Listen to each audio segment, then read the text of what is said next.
Hey everyone, it's Alison Heikkila. Thank you so much for joining me.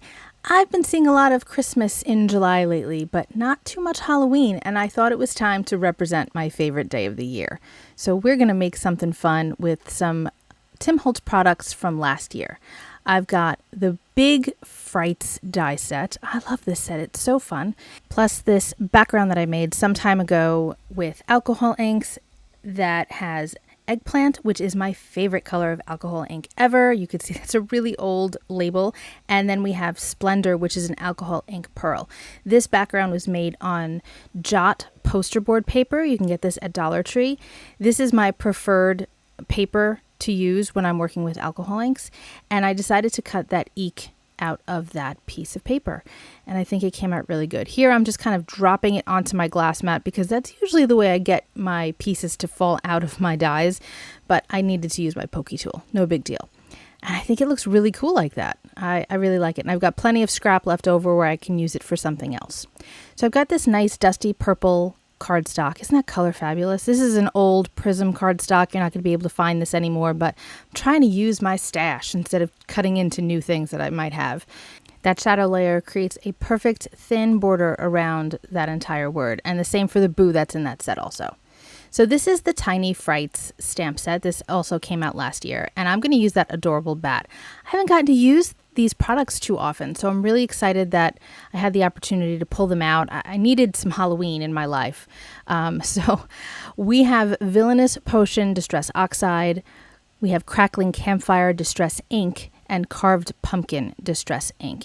And I've got my 4-inch little mini brayer from Tim Holtz, and I'm going to just brayer on some of this color around, actually not just around the border, on top of the entire piece. I'm working on creating a full background with these 3 colors of ink.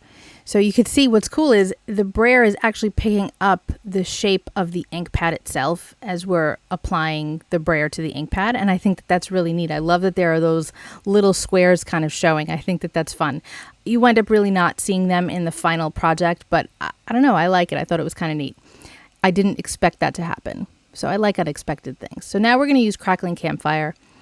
And I'm just applying this color all over the place. And I don't want it to be perfect. I don't want it to be super smooth. We're doing a Halloween card. Messy is better here, in my opinion. So that's what we're working on. I really love using Crackling Campfire and Villainous Potion together. You'd think that they make mud. And, you know, if you do certain techniques, I'm sure that it would.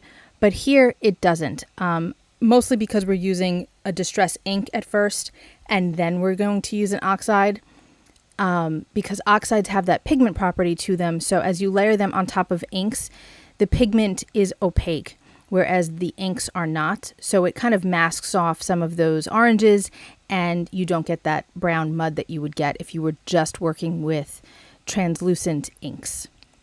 So now I'm just making sure that I want my ink to go in the center, and I'm making sure that I have enough coverage of those 2 oranges. And then I'm trying to figure out, do I want to use the brayer for the Villainous Potion, or do I want to smush it on?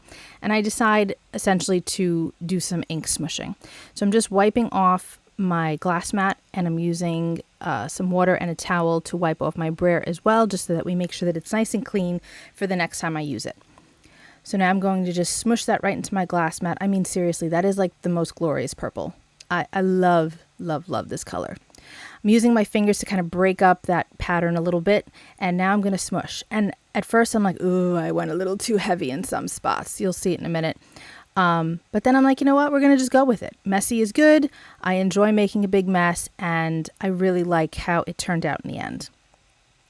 This is just a process of dipping and lifting. I like those kind of weird lines that you get as you pull or drag the cardstock through the ink. By the way, we're working on Strathmore smooth Bristol cardstock for this. You could use watercolor paper too. You just don't want to use like a lower quality paper that doesn't take water very well, because it could very well pill up or warp. This warps a little bit, but much less than other lesser quality cardstocks would. Some cardstocks are great for other techniques, but when you're doing like a dip where things are getting very wet, then you want to make sure that you have something like Bristol or watercolor paper, and that just works the best. So how cool is that? I like it. Again, you don't see those squares that we kind of brayered on before, but that's okay. It's all good. So now I'm trying to figure out what to do with that tiny bat, and I've got my VersaMark ink, and I've got some Pearl Lustre Amethyst embossing powder from Stampendous. This stuff is really old. I'm sorry, you're probably not going to be able to find it. If I happen to, I will have it, as with everything, listed in the description box with links. But otherwise, some type of purple embossing powder. This one happens to be a Pearl Lustre, so it has a really beautiful sheen. So what I did was I used my anti-static powder bag on here, and I tested out the powder to make sure it wasn't going to stick anywhere. You don't want it to stick where you don't want it to stick, so you have to make sure that the panel is really nice and dry before you start using your VersaMark ink. So now I'm going to just take the bat, and I'm going to tell you guys it's really hard for you to see where these bats are being placed as I'm stamping them. Truthfully, as I was stamping them, I was like, where was the last bat? You could see I'm tilting in here because I can't really see it. I could have used another type of pigment ink like VersaFine Clair. I could have used the VersaMark Dazzle, which has a bit of a metallic look to it so that it was able to be seen a little bit better. But this particular VersaMark is very new and nice and juicy, so I went with that. So I saved you the trouble of watching me stamp essentially nothing, and I just stamped the rest of the panel. I needed one more tip of a bat wing over there on that left side, so we're going to just add that real quick. It was really hard to see, especially because I was filming, so I'm standing above my work surface instead of sitting down and working, so I wanted to make sure that I had full coverage and all of that. Just dumping that in. This is just a piece of copy paper, you guys. You don't need anything fancy. Some people use coffee filters. That works well too, but I just always have a piece of scrap at my desk. So here I have my embossing gun. This is by Wagner. It's really old. It's fabulous. And now you get to watch the magic. This is one of my favorite techniques in all of paper crafting. I never get tired of watching it. I never get tired of showing it. I'm sorry if you are not a fan, but it's my favorite thing. Just look at the way it changes from that dull purple to that beautiful, shiny, pearly purple that it is. Oh, I just love it. Look at that. Isn't that so pretty? I love it so much. This is such a nice color. I hope that I can find something similar for you if this one that I have isn't available anymore. Aren't those bats fab? I love them. All right, so now we're going to work out our eek. And I do think that it looks really good centrally located like that. But that purple layer is a little flat to me. So here I am thinking, like, what are we going to do? It's not really singing to me yet. So I've got some Sheer Shimmer, let's try that again, Al. Sheer Shimmer Spritz in copper. I love this color. It's such a tongue twister, you guys. So I'm going to shake it up really good. I was originally thinking about using the gold, but the copper has such a nice warm color that kind of reads, well, it's copper, so it's got hints of orange in it. I didn't really want to bring in the gold because the gold is kind of brassy in this line. It's beautiful, don't get me wrong, but I just think that the copper worked a little bit better than the gold would have, although it would have been a good choice too. So now we've got that there, and I'm like, oh, that looks good, but you know what? We can add more. So let's shake it up again, and we're going to add some more splatter to the background. And at first, it's not really going to show up very well, but I have a little trick that I do, and it works out pretty well. So just splatter, splatter, splatter all over the place. I love this stuff. Do you guys have any of these sheer shimmer spritzes? They're really fun. So now I've got my heat tool again, and I'm heating up those droplets. You don't want to heat it too much or in one spot for too long because we don't want to accidentally melt our bats.